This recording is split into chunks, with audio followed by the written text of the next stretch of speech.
Bonjour et bienvenue pour un nouveau tutoriel. Aujourd'hui, je vais t'apprendre à télécharger des images venues de Instagram. Sache que la technique que je vais te montrer va très bien fonctionner sur d'autres sites web aussi. Donc c'est toujours bon à prendre, c'est pas spécifique à Instagram. Hein, le mot Instagram, c'est pour gratter les mots-clés, tu vois, c'est pour attirer ton attention, mais en fait, ça fonctionne sur plein de sites. D'accord? Alors, c'est parti. On va se rendre sur Instagram. Hein. Évidemment, ça fonctionne sur Instagram que sur desktop, ok, sur ordinateur, pas sur la version mobile. La meilleure façon d'avoir une image d'Instagram sur mobile, c'est soit d'utiliser ton navigateur, donc Chrome ou Firefox sur ton mobile, ou sinon de faire des captures d'écran tout simplement. Ici on est sur navigateur, sur l'ordinateur, donc c'est très peu utilisé Instagram sur navigateur, mais voilà, c'est le meilleur moyen je trouve pour récupérer une ressource que tu as envie de garder sur ton ordinateur. Alors c'est parti.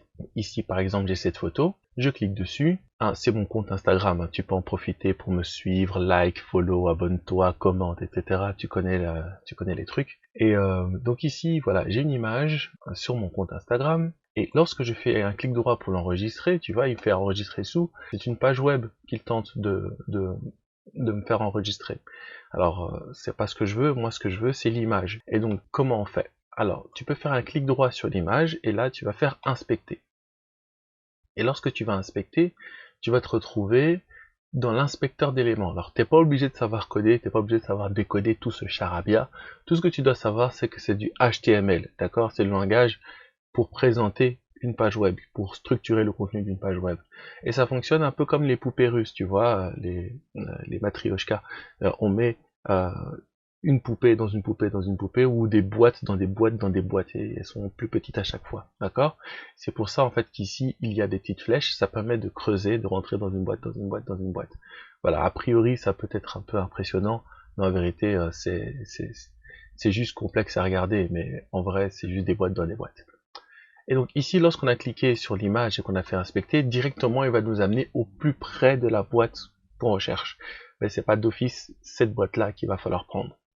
Alors ici, lorsque je passe la souris sur cette div ici, hein, cette balise qui s'appelle div, avec la classe KL4BH, et bien si jamais je la déroule, déjà en passant la souris dessus, tu vois que la couleur de la photo elle change, donc ça veut dire qu'on est déjà tout près. Mais lorsque je vais la dérouler, donc je vais cliquer sur le triangle, tu vas voir un tag qui s'appelle IMG, une balise qui s'appelle IMG, et c'est ça qu'on cherche. Et là, on a la description de notre image, c'est génial, et surtout les URL. Ok? Donc lorsque tu passes la souris sur les URL, tu vas voir que l'image est là. On y est vraiment presque.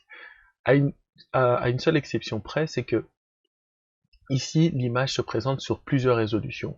Pourquoi Instagram fait ça? C'est assez simple, c'est parce que selon que tu es sur un mobile, sur un desktop ou sur un autre device, il va charger une qualité différente.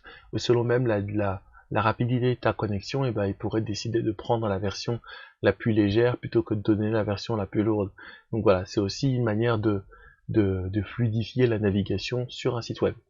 Et donc ici, tu vois qu'il y a une version 640W, une version 750W et une version 1080W. Et ça, c'est la version la plus grande, d'accord? Si jamais tu vas voir l'image source, hein, l'image originale, tu vas au plus bas, donc ici le SRC, et là tu vas faire un clic droit dessus, et tu fais Open in New Tab, d'accord?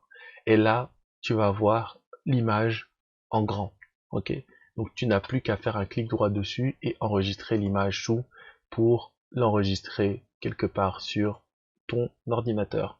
Et voilà, donc n'oublie pas de la nommer quand même, main, voilà, parce que sinon tu vas te retrouver avec des tonnes et des tonnes d'images, avec des noms bizarres et tu ne sauras jamais à la retrouver. Donc toujours bien nommer ces fichiers. Et donc voilà, c'est une méthode assez simple pour télécharger des images venues d'Instagram, et ça fonctionne autant sur des sites web où il y a des sliders, où l'image elle est protégée comme ça, donc t'as beau faire des clics droits, ça ne marche pas, et bien voilà un bon moyen de trouver assez facilement les images et de les sauver.